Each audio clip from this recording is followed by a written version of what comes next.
Grabación de las conferencias celebradas en la iglesia de la calle Trafalgar 32 de Madrid en el mes de octubre del año 2000.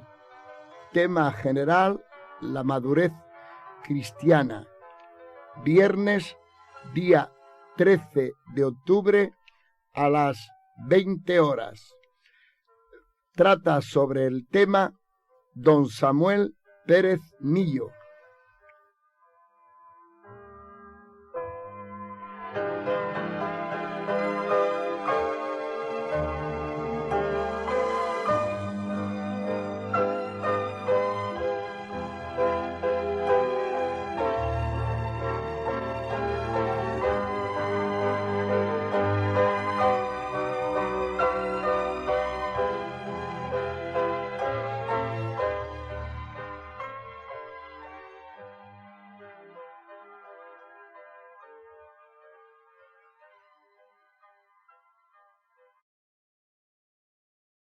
Algunos hermanos me dijeron a lo largo del día de hoy, repite por favor los títulos de los libros que mencionaste ayer sobre o como complemento a la madurez cristiana. ¿Dónde podemos conseguirlos? Hablen con Eduardo, él se va a encargar de mandar los libros al que los necesite. El primero de ellos es Equilibrio en la vida cristiana. Charles Ryrie escribe sobre doctrina que pone los fundamentos de la vida cristiana. Caminando hacia la madurez espiritual, de Dwight Pentecost, que es un libro que desarrolla la temática de la vida cristiana en una progresión hacia la perfección. Se alcanza la perfección en el cielo, no en la tierra, pero es un camino hacia allí. Y finalmente el libro de Swindoll sobre la gracia, El despertar de la gracia. Es un libro que yo he leído varias veces y que específicamente este libro lo recomiendo. Es el gran complemento, yo diría, y ha sido una casualidad que esta noche se anunciase el libro de Gooding sobre Hechos. Un tremendo libro, yo lo tengo no en castellano hace bastante tiempo y es un tesoro de libro, de manera que confirma esto, pero toda la obra de Hechos de los Apóstoles, la vida cristiana de Hechos, el desarrollo de la misión, los valores espirituales de los creyentes en Hechos, descansan en una acción de la gracia.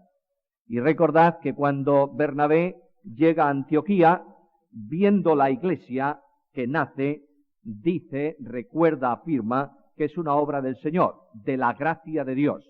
Por tanto, ambas cosas están y son complementarias. El libro de Hechos, formidable, extraordinario, colosal, para el estudio bíblico del libro de Hechos y de la iglesia primitiva y su funcionamiento, y el libro de Swindoll sobre el despertar de la gracia como elemento esencial para la formación de la vida cristiana. Dicho esto, vamos al tema de esta noche, que tiene que ver con la madurez cristiana, el segundo tema, y que los hermanos que confeccionaron el programa titulan Jesucristo, ejemplo de madurez perfecta. Hago la lectura que está también, que ellos han sugerido como base para este tema, en la carta a los Hebreos. Carta a los Hebreos capítulo 5, comenzamos la lectura en el versículo 7 hasta el versículo 10. Dice así la palabra del Señor. Y Cristo, en los días de su carne, ofreciendo ruegos y súplicas con gran clamor y lágrimas al que le podía librar de la muerte, fue oído a causa de su temor reverente. Y aunque era hijo, por lo que padeció, aprendió la obediencia, y habiendo sido perfeccionado, vino a ser autor de eterna salvación para todos los que le obedecen. Y fue declarado por Dios sumo sacerdote según el orden de Melquisedec.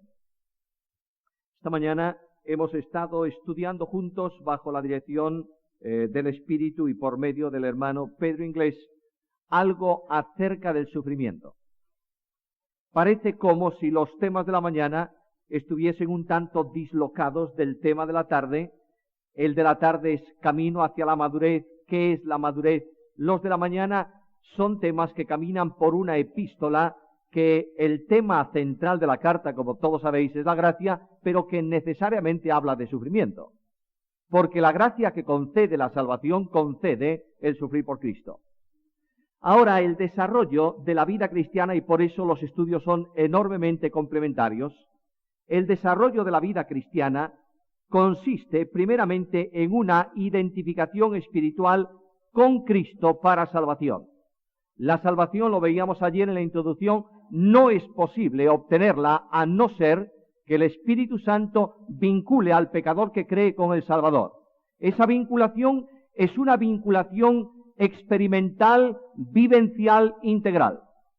No es la vinculación teológica que surge en la mente, sino la entrega del pecador perdido al Salvador único. Y en ese momento la vida de Dios por el mediador que es Jesucristo se le comunica a aquel que cree. Y esta persona viene a una experiencia extraordinariamente importante, yo diría impresionante. Viene al disfrute de la misma naturaleza divina.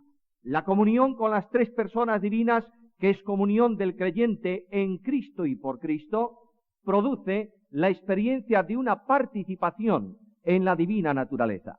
Divina naturaleza que tiene que ver, por supuesto, como todos entendéis bien, con la participación en comunión de los atributos comunicables de Dios, para que el creyente pueda respirar no solamente una atmósfera espiritual, sino la vida de Dios mismo. Dios otorga por gracia al creyente vida eterna, que tiene necesariamente que ver con Dios. Por tanto, queridos hermanos, no hay nuevo nacimiento sin vinculación con Cristo. No hay vida cristiana sin vinculación con Cristo. Como quiera que Cristo, y esta es la lógica de Pedro en su carta, perdóname Pedro que esté tocando tu terreno, solamente es para introducir el tema de la tarde. La vida cristiana, la carta del apóstol Pedro habla de sufrimiento. ¿Por qué causa? Porque vida cristiana no es hablar de Cristo, es vivir a Cristo. ¿Qué es Cristo? Varón de dolores, experimentado en quebrantos. Luego, todo aquel que vive a Cristo necesariamente tiene que asumir que si Él sufrió, si fue menospreciado, si fue vituperado, si anduvo rechazado, si el mundo quiso apagar la luz de Dios expulsando a Cristo de su entorno, los creyentes, no queda para el creyente otra opción en la medida en que el creyente viva realmente a Cristo. Ahora, Cristo, que es razón de vida y esperanza de vida, es también ejemplo de vida. Y aquí el escritor de la carta a los Hebreos, introduciendo un capítulo enormemente denso, como es el capítulo 6, polémico, cuestionado, controvertido, con diferentes interpretaciones, para introducir esto, habla previamente de la niñez espiritual a que los lectores de la carta habían retrocedido por un problema de no querer continuar profundizando en la palabra. Pero anteriormente a esto, como una introducción afectiva, como la explicación de la razón por la que él escribe esto, palabras enormemente densas, y yo diría desde el punto de vista humano, simplemente desde el punto de vista humano, palabras auténticamente duras en algunas expresiones, el escritor habla del gran ejemplo de Cristo. Notemos que los escritores del Nuevo Testamento presentan siempre a Cristo como ejemplo. Cuando el apóstol Pablo quiere estimular a la iglesia para que haya una entrega de compromiso con Cristo, habla del amor de Cristo, presenta el ejemplo de Cristo. Cuando quiere estimular a la congregación para que ofrenden generosamente para las necesidades del pueblo de Dios, dice, ya conocéis la gracia de nuestro Señor Jesucristo. El escritor de la carta a los Hebreos hace lo mismo. No puede haber un compromiso de vida desvinculados de Cristo y separados del ejemplo del Señor. Y no ha podido encontrar este hombre, bajo la orientación del Espíritu, ejemplo más impactante que la oración de Cristo en su experiencia del huerto de Getsemaní. Aquí tenéis el versículo 7, donde el Señor está en una confrontación que los evangelios describen y que el Espíritu de Dios resume de una forma sintética en estas palabras. Y Cristo, en los días de su carne, ofreciendo ruegos y súplicas con gran clamor y lágrimas al que le podía librar de la muerte, fue oído a causa de su temor reverente. El ejemplo que tenemos aquí es ejemplo propio de madurez.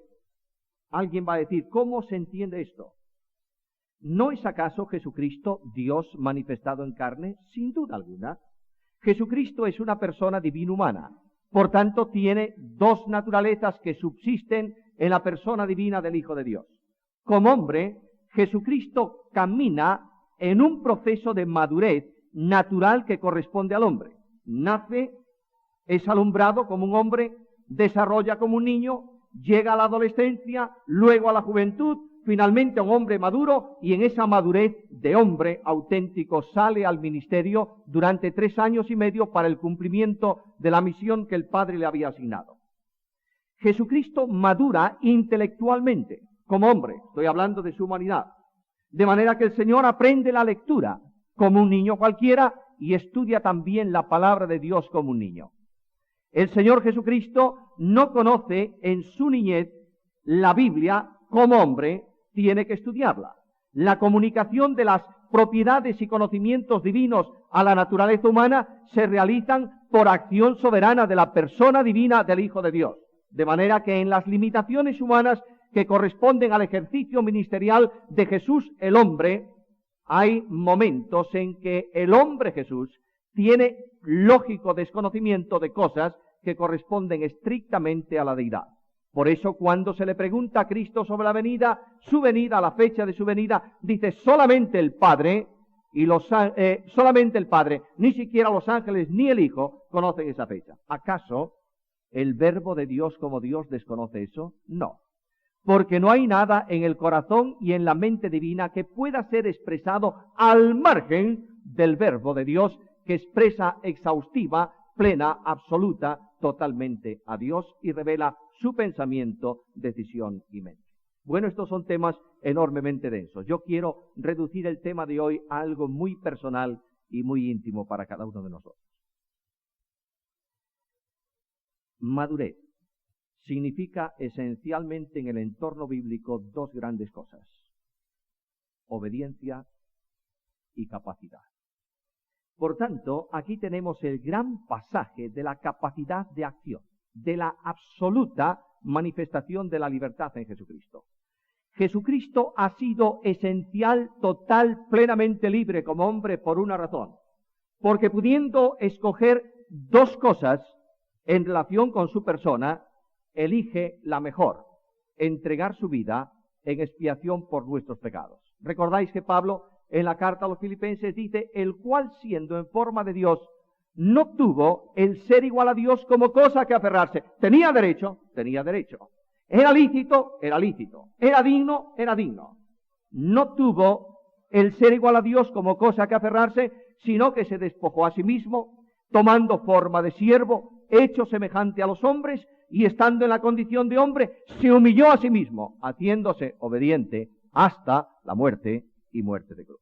3 grandes cosas descubro en el contenido de estos sencillos versículos de la carta a los Hebreos. En primer lugar, la persona que sirve de ejemplo, Cristo. En segundo lugar, el ejemplo. Dice el texto bíblico que ofreció ruegos con gran clamor y lágrimas, etcétera, etcétera. En tercer lugar, la conclusión. ¿A dónde ha llegado Cristo en esta experiencia de entrega y cuál es el resultado final, específicamente en relación con la madurez cristiana? Primeramente, la persona. No hay duda, todos sabéis, no hace falta repetirlo ni recalcarlo, que Cristo es ejemplo para la vida cristiana. El escritor de la carta a los Hebreos en el capítulo 12 hace una afirmación contundente: la vida cristiana solo puede llevarse a cabo puestos los ojos en Jesús. Y añade: el cual es Cristo, Jesús el Señor, es el autor y consumador de la fe.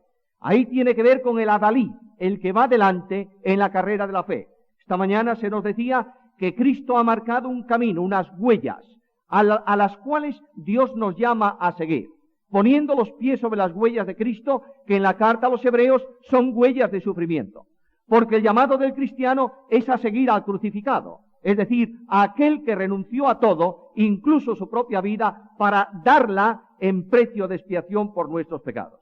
Nosotros seguimos también al Rey, no hay duda ninguna, pero eso corresponde a una experiencia del futuro. Reinamos potencialmente, reinaremos luego con Él. Pero la experiencia del creyente está en la senda del sufrimiento. Y el escritor de la carta a los Hebreos dice: poned los ojos en Jesús. La fe cristiana se sostiene solo de esta manera. La fe cristiana no se sustenta por conocimiento intelectual. La fe cristiana se sustenta por relación vivencial con Cristo. De ahí que la fe también de los hombres santos de Dios del Antiguo Testamento se sostuviese como viendo al invisible. Los hombres de Dios de la antigüedad, Moisés, Abraham y todos aquellos de la galería de la fe, capítulo 11 de la carta a los Hebreos, se sostienen potencialmente asumiendo la realidad de promesas futuras, abrazándolas y disfrutando de ellas por la fe. Moisés se sostiene como viendo al invisible. Ahora, Cristo es la razón de la vida cristiana. Quisiera, queridos hermanos, perdonadme esta insistencia, quisiera dejar bien claro esto con vosotros en esta ocasión. Y si todo cuanto yo os digo lo olvidáis inmediatamente, por lo menos que quede claro esto. La vida cristiana es solamente vivir a Cristo. No otra cosa. Vida cristiana consiste en vivir a Cristo en una vinculación tal, lo veremos mañana, Dios mediante, por la acción del Espíritu Santo, quien reproduce en el creyente el carácter moral de Jesús, para que el creyente pueda ser visible como mensaje de proclamación del Evangelio, anunciando virtudes. Las virtudes no son para hablar, ni para pensar dialogantemente en ellas. Las virtudes se exhiben mediante el poder transformador de Dios. Ahora, Cristo, como motor de compromiso cristiano, es esencial también para la vida de madurez. Cuando el apóstol Pablo habla de compromiso, y compromiso es cosa de hombres, un niño no suele tener mucho compromiso. Tiene compromiso muy circunstancial, específicamente para aquello que él quiere. Pero enseguida se olvida, yo diría, no puedes fiarte demasiado de un niño. ¿Por qué? Simplemente porque es un niño. Te puedes fiar de un hombre maduro en cierta medida, sí, y de un cristiano debiera ser eminentemente fiable en todas sus acciones y en todas sus palabras. Ahora, cuando Pablo quiere hablar de compromiso y llama a hombres maduros, Romanos 12:1 pone el ejemplo de Cristo. Y dice: hermanos, os ruego por las misericordias de Dios. Las misericordias de Dios es todas las manifestaciones admirables de gracia en salvación, entre las cuales está también la agonía de Cristo en el huerto de Getsemaní.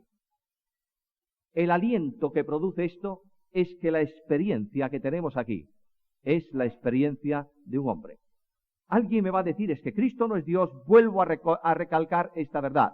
Nunca podemos desvincular en la persona de Jesucristo las dos naturalezas. La naturaleza divina, que le corresponde eternamente por ser Dios, y la naturaleza humana asumida y sustentada en la persona divina del Hijo de Dios desde el momento de la encarnación. Las dos naturalezas forman parte esencial e inseparable de la persona divino-humana de Jesucristo. Pero hay experiencias en la vida de Jesucristo que afectan, que se realizan, que se desarrollan, que se desenvuelven desde el plano de su humanidad. Es decir, voy a poner un ejemplo para que se entienda lo que quiero decir. ¿Tiene Dios necesidad de dormir? No. ¿No dice la Biblia acaso que Él no duerme nunca y vela continuamente sobre su pueblo? Es verdad. ¿Cristo Jesús como hombre tenía necesidad de dormir? Sí, Señor. ¿Por qué? Porque era hombre. Luego, vinculando estas dos experiencias, tenemos que decir que aunque Dios no duerme, no lo necesita, quien durmió era Dios, porque Jesucristo es Dios manifestado en carne. Aquí es un conflicto tremendo de capacidad teológica para entender una situación sumamente comprometida, pero esta es la gran realidad. Quiero añadir todavía algo más. La humanidad de Jesucristo, asumida y sustentada en la persona divina del Hijo de Dios, permite al eterno y admirable Dios un conocimiento vivencial de asuntos que solamente corresponden en la deidad a un conocimiento intelectual. Lo diré de una forma muy simple. Dios no puede sufrir. pero comprendió el sufrimiento del hombre desde la experiencia de la humanidad de Jesús, que es la naturaleza humana de una persona divina. De ahí la enorme dimensión de la profecía. No podía ser comprendido esto proféticamente por los antiguos porque era una imposibilidad en el seno de la deidad.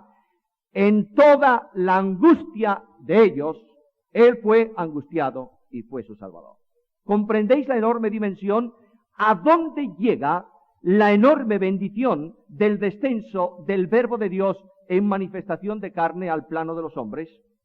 El escritor tiene mucho cuidado con referirse precisamente a esa situación. Notad el versículo. Y Cristo en los días de su carne. Como sumo sacerdote, este Cristo en los días de su carne simpatiza con los hombres. ¿Por qué razón? Porque Él mismo es hombre. Juan capítulo 1, versículo 14. Y aquel verbo fue hecho ¿qué? Fue hecho carne y habitó entre los hombres. Y los hombres que habitaron con Cristo y que compartieron los días de Cristo, escribiendo luego referencias a la historia pasada de esas reuniones con el Señor, dice, nosotros hemos palpado, oído, visto ¿a quién? Al Verbo de vida. Jesucristo el Señor. La humanidad de Cristo es la expresión de la deidad en el plano de los hombres, conforme al programa de salvación. Hecho semejante a los hombres. Cuando el apóstol, los escritores bíblicos utilizan esta frase, semejante a los hombres, quieren decir dos cosas esenciales. Primera, es realmente hombre. Jesucristo es hombre.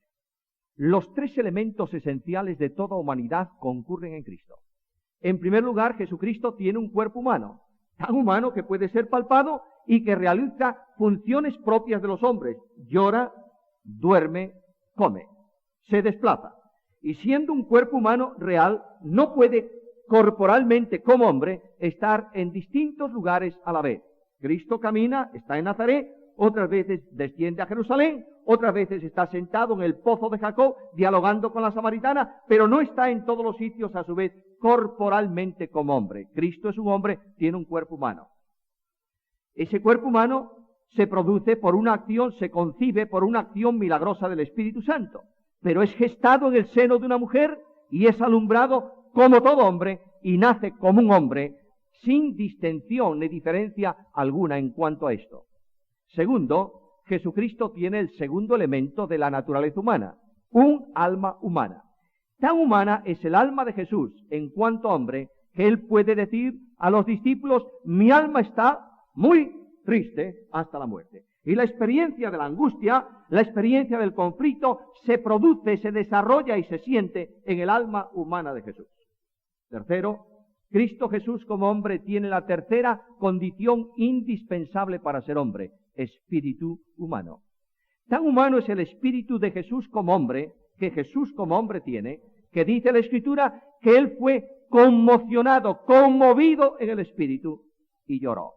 Ahí tenéis los tres elementos esenciales de toda humanidad que concurren en Jesucristo. Pero lo sorprendente es que la Biblia no llama hombre a Jesús simplemente diciendo es igual que vosotros. Dice es semejante a vosotros. ¿Cuál es entonces la diferencia entre la humanidad de Jesucristo y nuestra humanidad? La diferencia es muy simple. En primer lugar, la impecabilidad de esa humanidad. Nunca el pecado afectó a Cristo. Por supuesto, ni en su concepción, ni en su alumbramiento, ni en el desarrollo de su vida, ni siquiera cuando moría en la cruz. Cuando Cristo muere en la cruz del Calvario cargado con nuestras iniquidades, es absolutamente santo, porque es el Hijo de Dios que pone su vida en expiación por nuestros pecados. Nunca el pecado afectó a Jesús. ¿Por qué razón? Puede preguntar alguno. Por una causa única y justificable. Jesús, el hombre, como hombre, tiene como sujeto de atribución de sus acciones la persona divina del Hijo de Dios. No es un hombre sobre el cual se metió la deidad. Es que la deidad quedó revestida de humanidad, incorporando en vinculación con la persona divina una humanidad concebida milagrosamente por la misma acción de Dios. Todo cuanto Jesús como hombre hizo y hubiera hecho afecta atributivamente como sujeto de atribución a la persona divina del Hijo de Dios. Por eso Jesús ni pecó ni podía pecar. Segunda cuestión, la unión de la naturaleza humana y sólo esa naturaleza humana con la deidad en la persona divina del Hijo de Dios es tan vital y tan total que la persona divina viene a ser el sujeto de responsabilidad de las acciones de la naturaleza humana. Bueno, queridos míos, esto es sumamente complejo, ¿verdad? ¿A dónde quieres ir a parar con esto?, dirá alguno. ¿Por qué entrar en una cuestión tan profunda y tan polémica en algunas ocasiones? Bueno, porque aquí el autor dice que Cristo, en los días de su carne, en la limitación de su carne, pero quiero afirmar con toda la contundencia y la autoridad de la Biblia que esa limitación, esa carne, esa humanidad, nunca estuvo desvinculada de la deidad. De manera que aquí se produce un enorme conflicto en el cual la naturaleza humana de Cristo entra en agonía, entra en angustia, entra en conflicto, pero siempre esa naturaleza ha sido sustentada por la persona divina del Hijo de Dios en quien subsiste. Segunda cuestión, el ejemplo. El texto hace una afirmación solemne. En los días de su carne Jesús ofreció ruegos y súplicas. ¿Cuándo? En muchas ocasiones. Cristo oró. Cristo es modelo y ejemplo de oración. ¿Cuándo? Siempre. ¿Pidió al Padre cosas? Sin duda. ¿Hubo ruego durante la vida de Cristo? Lo hubo, incluyendo lo que se suele llamar en la oración sacerdotal de Juan 17. Notaréis, queridos míos, que primeramente esa oración es la rendición de cuentas del siervo. El siervo comparece delante del dueño y dice al dueño que lo envía: he acabado la obra que me diste que hiciera. Observa, todo cuanto me has comisionado como siervo se ha realizado. Ahora, escucha, he terminado mi ministerio, he cumplido la misión, voy a interceder por aquellos que tú me has dado. Aquí está la grandeza de la vida de Jesucristo. Pero ofreció ruegos y súplicas, ¿cómo? Con gran clamor y lágrimas. Esta segunda parte del versículo, a mi entender por lo menos, vincula excluyentemente todo otro tipo de oración de Cristo y lo limita a la experiencia del huerto de Getsemaní. El huerto de Getsemaní, la angustia de Getsemaní, la conmoción de Getsemaní está descrita por los evangelios con un patetismo profundo. Muchas veces los creyentes nos detenemos solo en la cruz, y es buenísimo detenerse en la cruz. La cruz es el resultado de Getsemaní. Alguien me dirá, ¿pero acaso no está en el plan eterno de redención la cruz? Sí. ¿Acaso Cristo no viene para dar su vida voluntariamente? Sí. Pero Jesús el hombre entra en un conflicto impresionantemente denso que tiene que ver con la obra de la cruz y lo que iba a ocurrir en la cruz. Se dice que entra en el huerto y ora con gran clamor y lágrimas. La oración aquí fue ofrecida en una actitud de inclinación. El texto griego es muy claro. Dice que cuando ofreció en los días de su carne con gran clamor y lágrimas, etcétera, etcétera, toda esta oración habla de una persona inclinada a tierra. Quisiera decirlo con palabras sencillas: es el siervo en el esfuerzo supremo de la tarea. Se inclina cargado tremendamente por la responsabilidad y el futuro de la obra. ¿Quién es el destinatario de la oración? Aquí hay un sujeto implícito, pero no explícito. Aquí el texto dice que Cristo en los días de su carne, ofreciendo ruegos y súplicas con gran clamor y lágrimas, ¿a quién? Al que le podía librar de la muerte. El único que puede salvar, la Biblia lo dice, el único que salva es Dios. Por tanto, la oración de Cristo en el huerto de Getsemaní está dirigida al Padre. E inmediatamente el autor, sin entrar en detalles de la oración, afirma el resultado: y fue oído a causa de su temor reverente. Claro, los intérpretes, cuando llegan al texto, se formulan la necesaria pregunta: ¿en qué fue oído? ¿Cuál es la respuesta que recibió? Y habitualmente se dan dos respuestas generales. Una, que fue oído para que no muriese antes de ir a la cruz, porque estaba en agonía. Pero ¿qué dijo Cristo? Nadie me quita la vida. Yo tengo poder para ponerla, tengo poder para volverla a tomar. Otros dicen, bueno, Cristo fue oído en la primera parte de la oración. ¿En qué? No se haga mi voluntad. ¿Y el resto? Aquí el escritor afirma que la oración fue oída. Indudablemente tenemos que prepararnos un poco para la interpretación del texto. Los elementos del texto son vitales para entender el significado. Primero, ¿quién es el sujeto de este versículo? Cristo. Cristo en los días de su carne. Segundo, ¿cuándo se produjo? ¿Qué tiempo? En los días de su carne, quiere decir en la experiencia de su vida humana. ¿Cuál fue la acción? Ofreció ruegos y súplicas. ¿Cómo lo hizo? Con gran clamor y lágrimas. ¿A quién? Al Padre. Y el resultado final fue oído. De manera que Jesús estaba orando para ser librado de la muerte o de algo que tiene que ver con la muerte.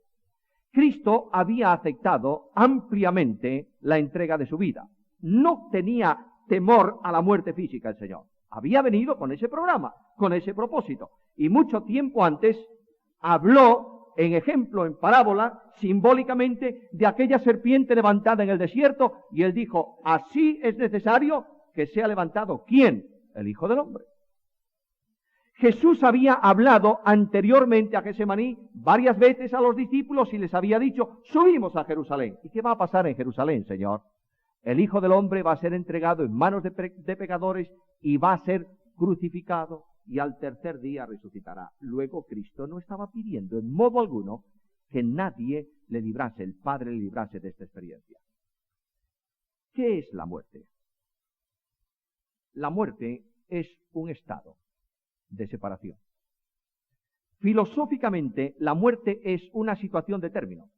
Cuando tú preguntas o buscas en un diccionario muerte, la definición más simple es término de la existencia. Conclusión de la vida. ¿Esto es muerte? Sí. Para el filósofo, no para Dios.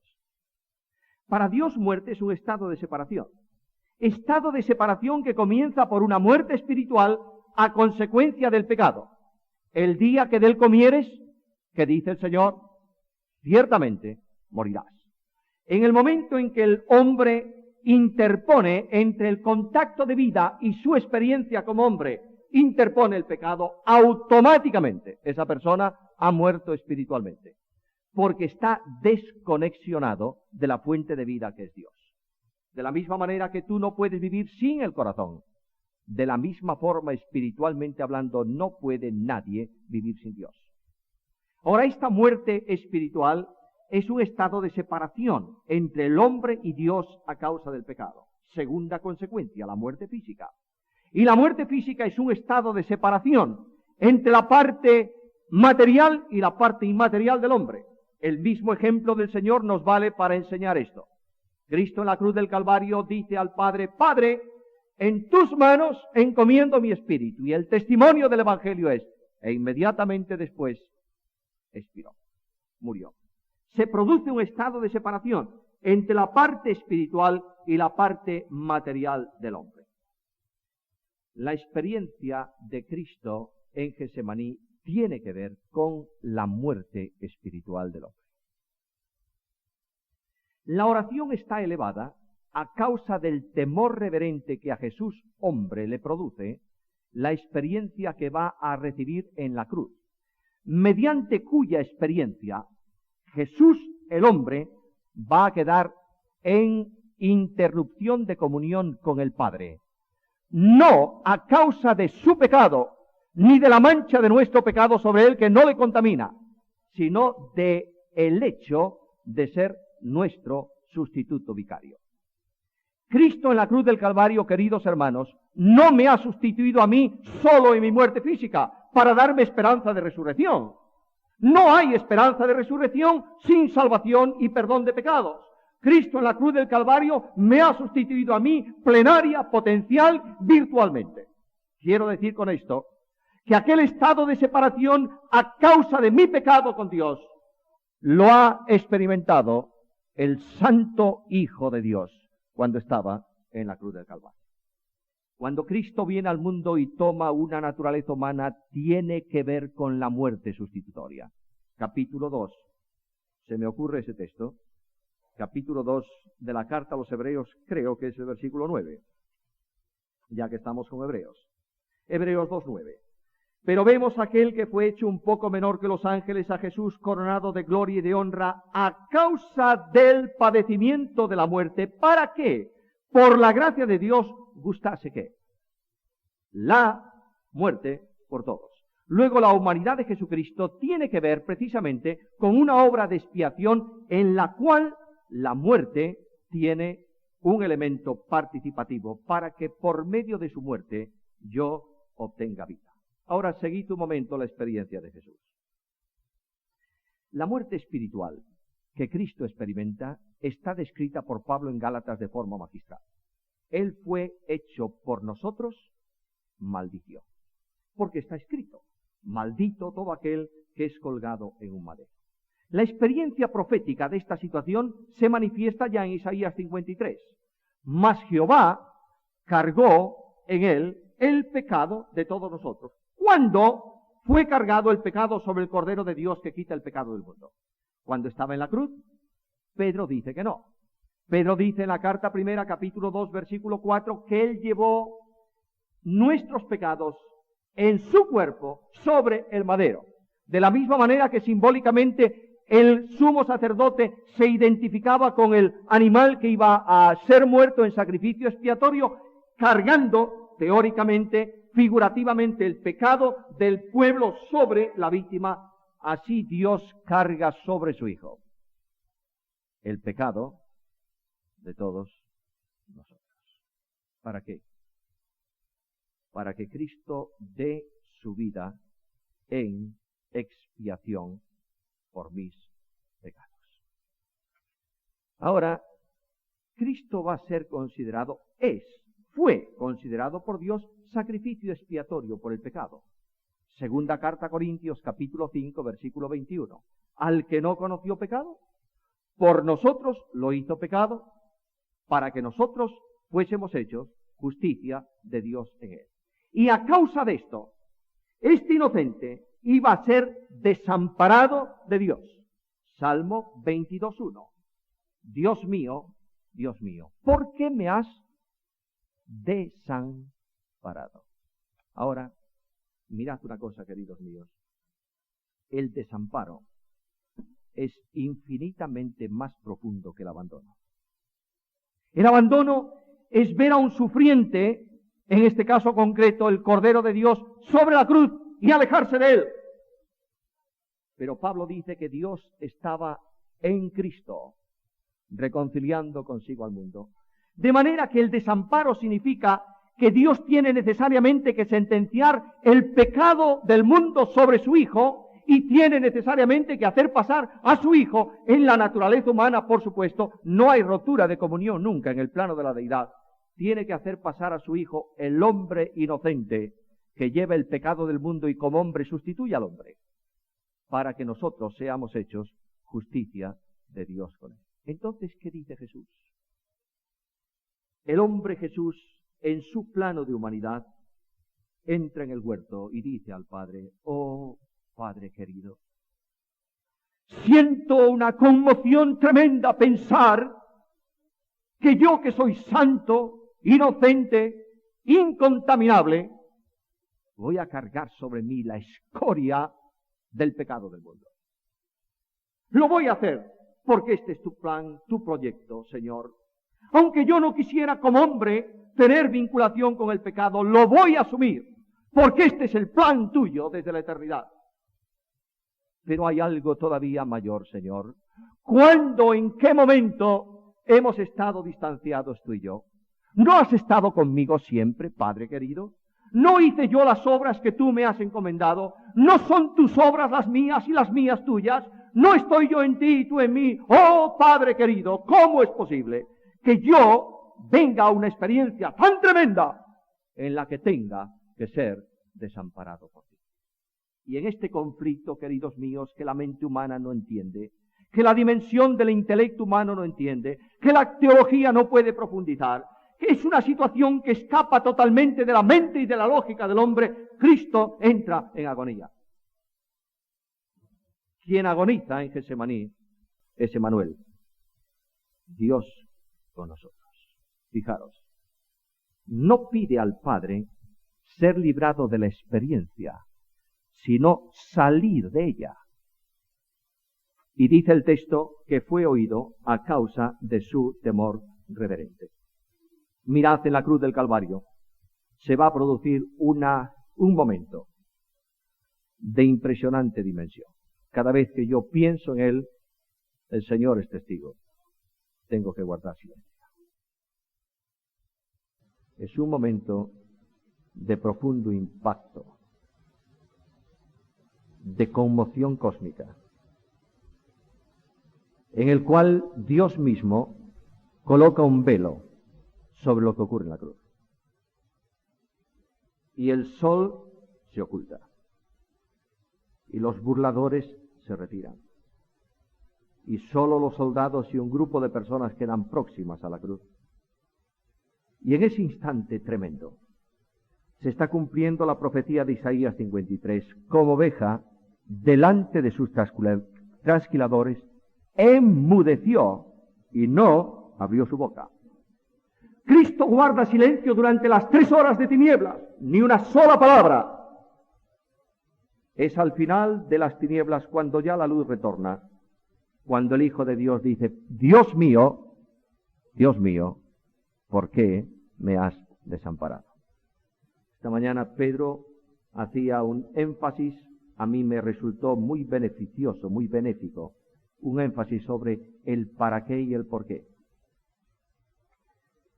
Permitidme un paréntesis, queridos míos. He leído muchas veces lo que grandes, entre comillas, hombres de fe, dicen sobre esto. Y he leído exhortaciones como estas. Nunca preguntes a Dios por qué. Solo se te permite preguntarle para qué. La fe de ellos es muy grande, la mía muy pequeña. La fe de ellos es como roca, la mía como un pábilo que humea. Y de pronto yo entro en una dinámica de prueba que no entiendo. Y mi corazón, con reverencia, con respeto, dice a Dios: ¿por qué? ¿Por qué? Y Santiago me dice: hazlo. Santiago en su epístola dice: no tienes sabiduría para entender el por qué. Pídelo a Dios, te lo va a decir.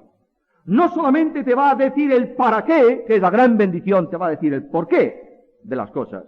Porque como padre responde a la petición de sus hijos. Oh, mis amados hermanos, hombres de fe como rocas no existen en la experiencia de la humanidad. Y a veces estas cuestiones afectan la vida sencilla de creyentes en prueba, ¿sabéis? ¿Estás en prueba esta noche? ¿Estás? ¿Tienes conflicto en tu alma, angustia en tu alma? Pregunta con respeto: ¿por qué, Señor? ¿Por qué?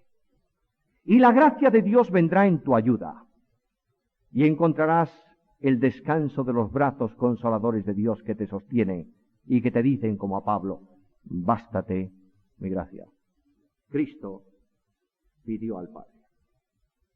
Y el texto dice que Dios le oyó.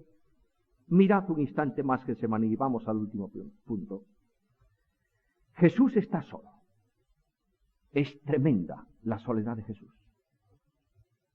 Fue con los discípulos, les mandó orar, se han dormido. Esta mañana el hermano Pedro leía en la carta de su homónimo Pedro el apóstol, y leía aquel versículo en donde Pedro dice: velad, porque vuestro adversario el diablo anda alrededor vuestro buscando a quien devorar. ¿Sabéis por qué escribe eso Pedro? Bueno, por inspiración divina, sí, claro que sí. Pero por recuerdo de su experiencia. Pedro se durmió, no veló, el diablo adversario vino en el huerto de Getsemaní y Pedro claudicó y negó al Señor. Y Pedro recuerda esto, dice: velad, porque él está haciendo esta obra. Ahora mirad el huerto de Getsemaní. Jesús ora. Ora en soledad. No es una oración corta, Es una oración larga. No son las palabras simplemente que se resumen en los evangelios.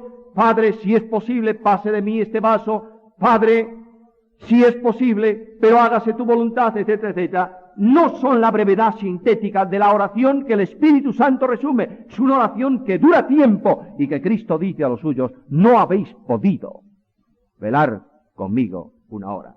No quiero decir que sea una hora cronométrica, pero es un tiempo largo. La primera oración se hace posiblemente de rodillas, la segunda tal vez también, la tercera oración se hace tendido en tierra.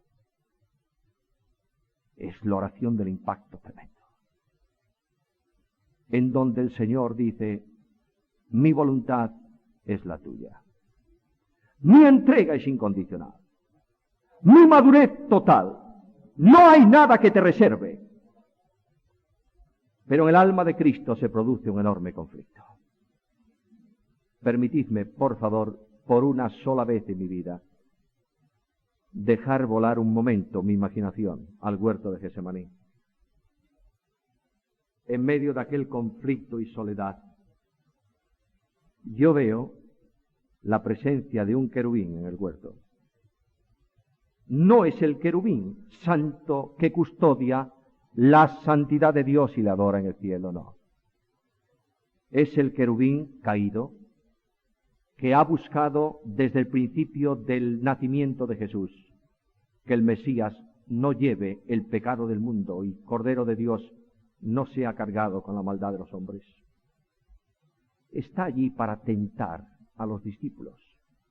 Pero yo quisiera imaginarme que también se acercó a Jesús como hombre. Le ha tentado después del bautismo, y aquí es el último instante para ver si acaso la cruz no se lleva a cabo. Es un hombre que angustiado llora y gime. Y este ser se pudo acercar al Señor y decirle: Jesús, tú eres el Hijo de Dios. Tú eres aquel que un día descubriste en mí el pecado y me has eliminado de tu servicio y ministerio delante del trono, y me has convertido en el príncipe de las tinieblas y me has condenado a muerte por mi pecado y no tengo salvación. Tú eres el Hijo de Dios. Míralos, míralos. Has hecho tanto por ellos. 3 años de enseñanza, de aliento, de sostenimiento, de instrucción, de intercesión. Míralos. Están dormidos. ¿Y tú no sabes acaso que yo voy a levantar la ciudad de Jerusalén y voy a hacer que las multitudes proclamen en lugar de un canto de alabanza una sentencia de muerte y digan: crucifícale, crucifícale? Oh, Hijo de Dios, ¿por qué no vuelves al cielo? ¿Por qué no regresas al lugar de gloria?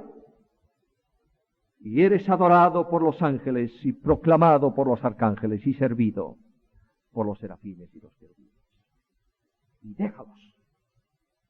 No merecen nada de ti. Déjalos. Y la humanidad de Cristo, en el conflicto tremendo, dice al Señor: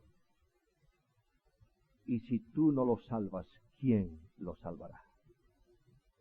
Y si tú no ocupas su lugar, ¿quién lo hará? Y si tú no mueres para darles vida, ¿quién les dará vida? Y en ese instante tremendo de conflicto, de agonía, de angustia, el Padre compasivo de su Hijo, de la naturaleza humana débil de Jesús de Nazaret, envía a un ángel para servirle. ¿Qué dijo el ángel a Jesús?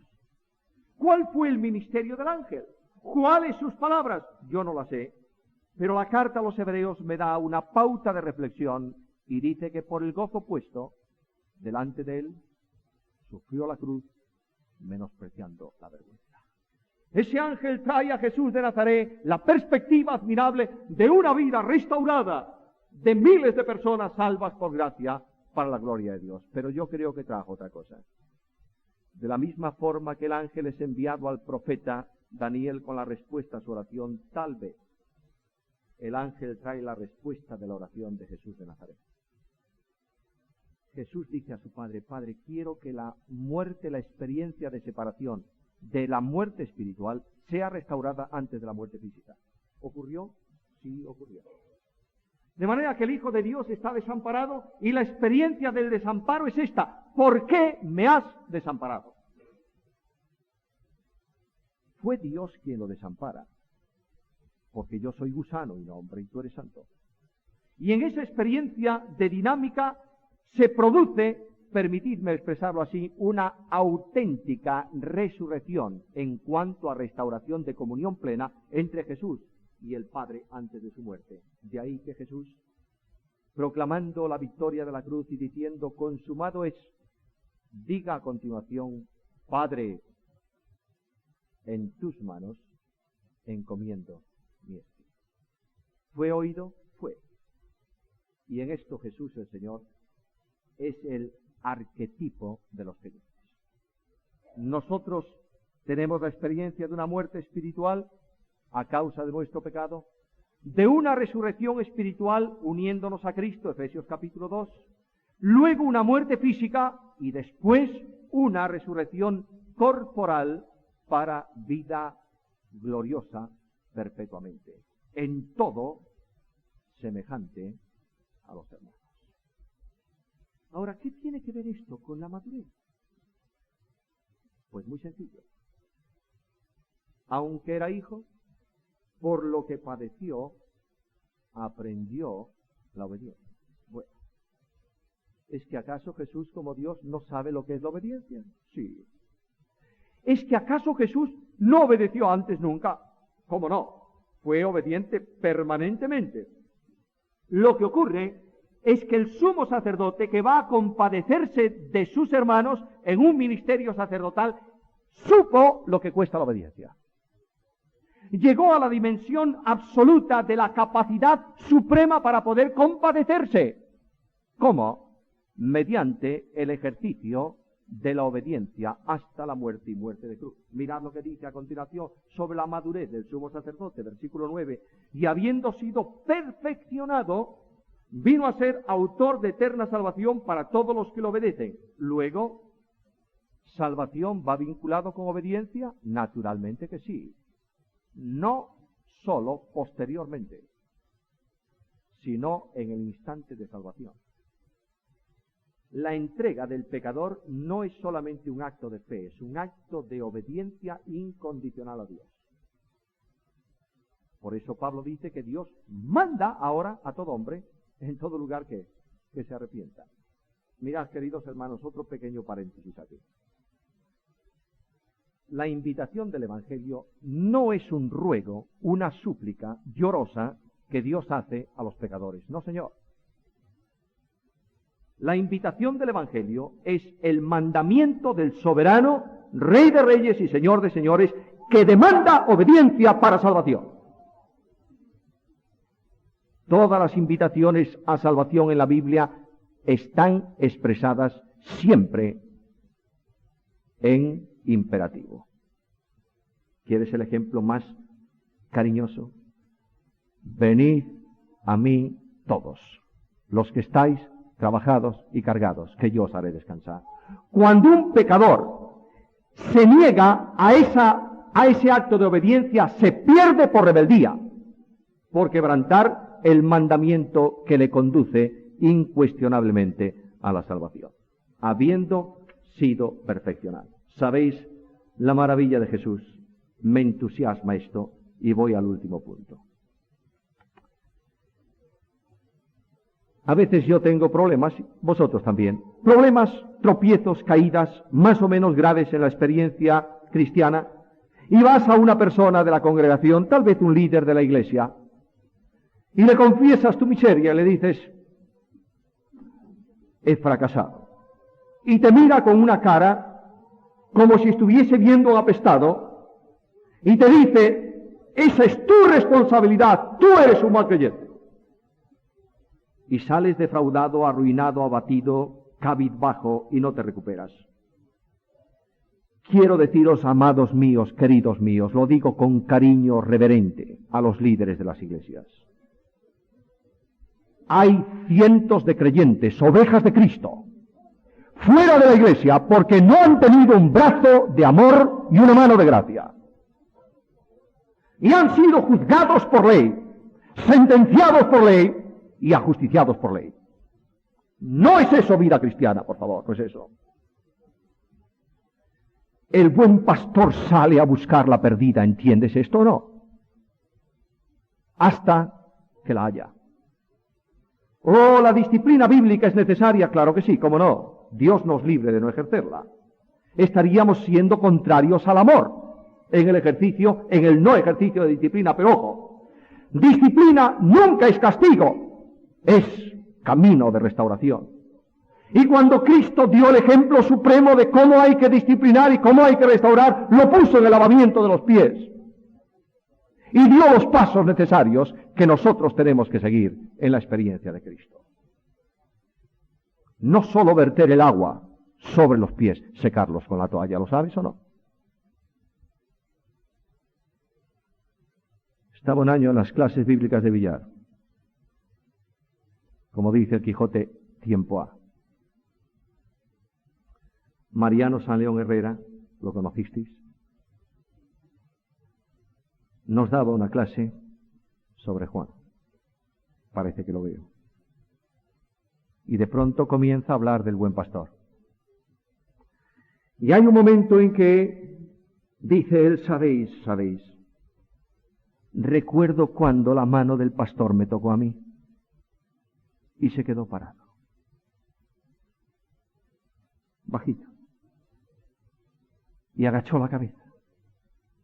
Y buscó un pañuelo y secó 2 lágrimas. Y siguió la clase. Y al otro día, al desayuno, tenía el poema admirable. ¿Cuántas ovejas vagan lejos del buen pastor? Por montes solitarios con fieras alrededor, perdidas, sin consuelo, ovejas del pastor. Y mientras el conflicto interno de las iglesias nos divide por opiniones y por razonamientos y por cosas que no tienen que ver con doctrina fundamental, hay miles de ovejas que se mueren sin una mano de gracia que la restaure. ¿Es así o no es así? Y el compromiso cristiano consiste en buscarlas. Y el himno dice, venid, vamos a buscarlas. Son ovejas del pastor.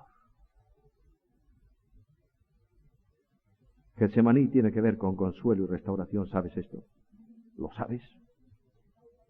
De ahí que cuando Cristo restaura, restaura en plenitud. Y no hay recuerdo de la acción pasada. Finalmente, la experiencia del sumo sacerdote. Padeció, aprendió obediencia, valora la obediencia.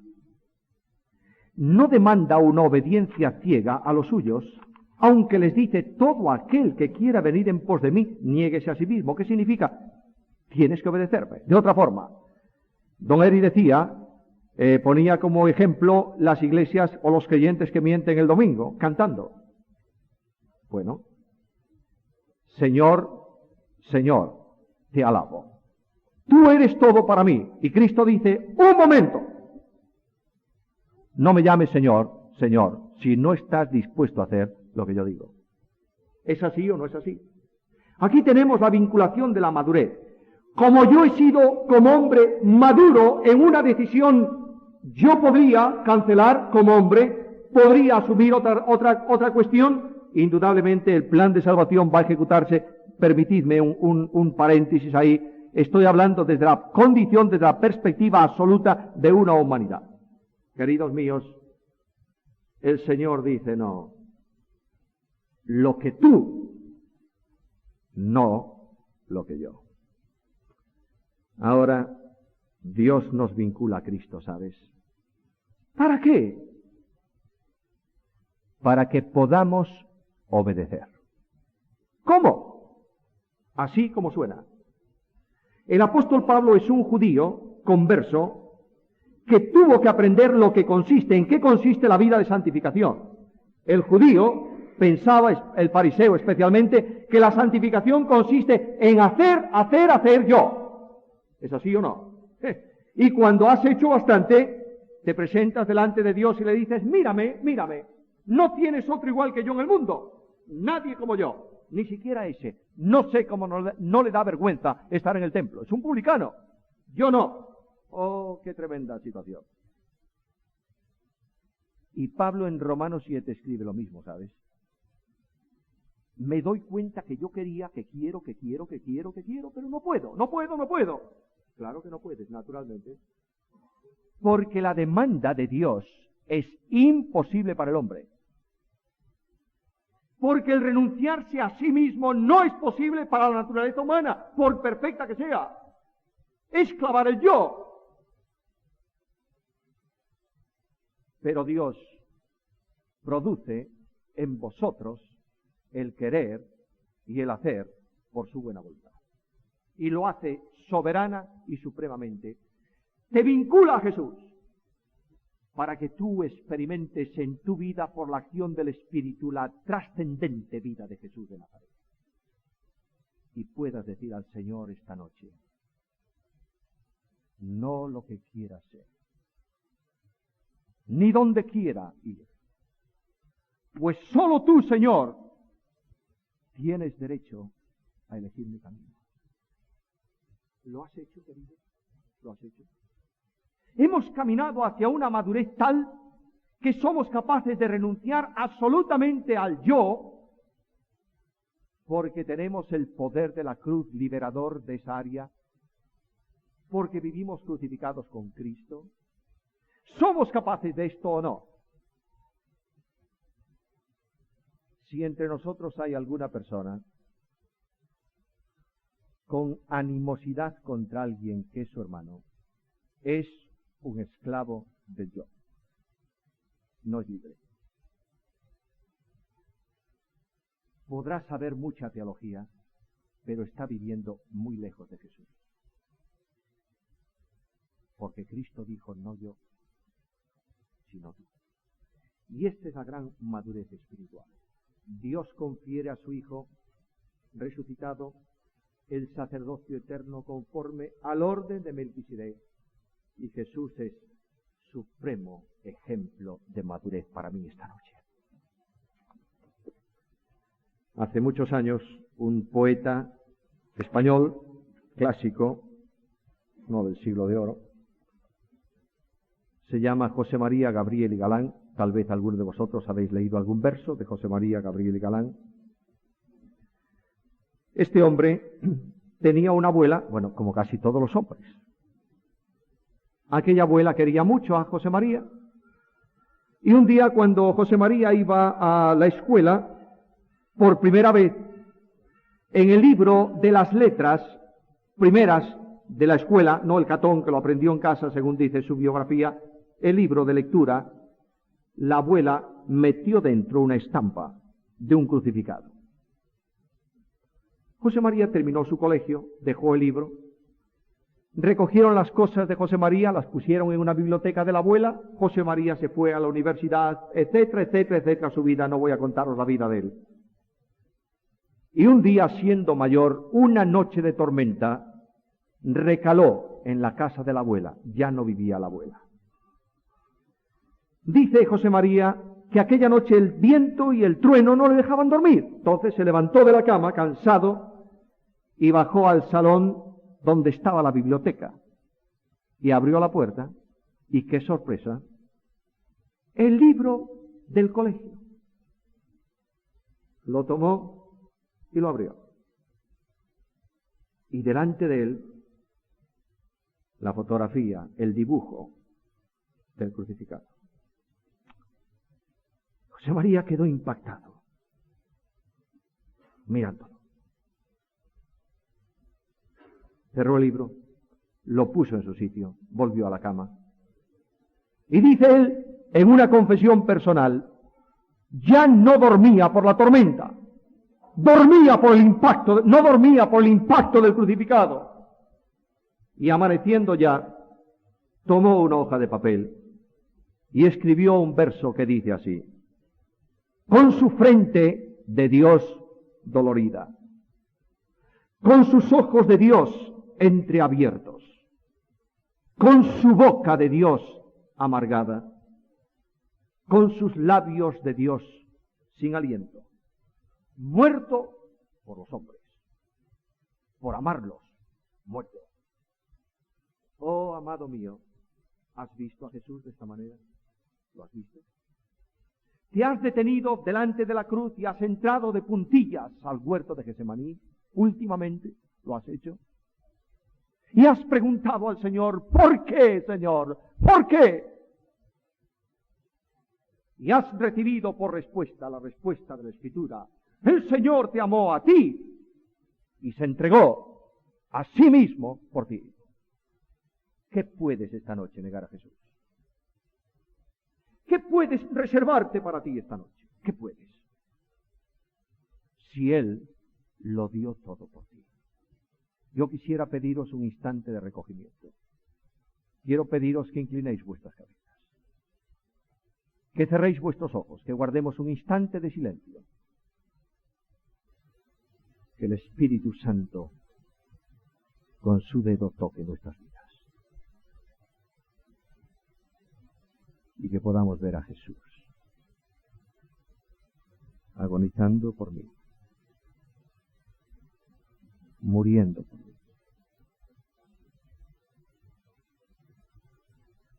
Y que entre nosotros esta noche haya alguna persona que dice a Cristo: Señor, mi vida sin reservas para ti. Y hace una entrega incondicional al Señor para restauración de comunión, para salvación, para poder. Yo pido al Dios de gracia que quebrante nuestros corazones y nos conduzca esta noche por sendas de justicia que son sendas maduras, por amor de su nombre. A Él sea la gloria y a nosotros sus bendiciones por Cristo Jesús.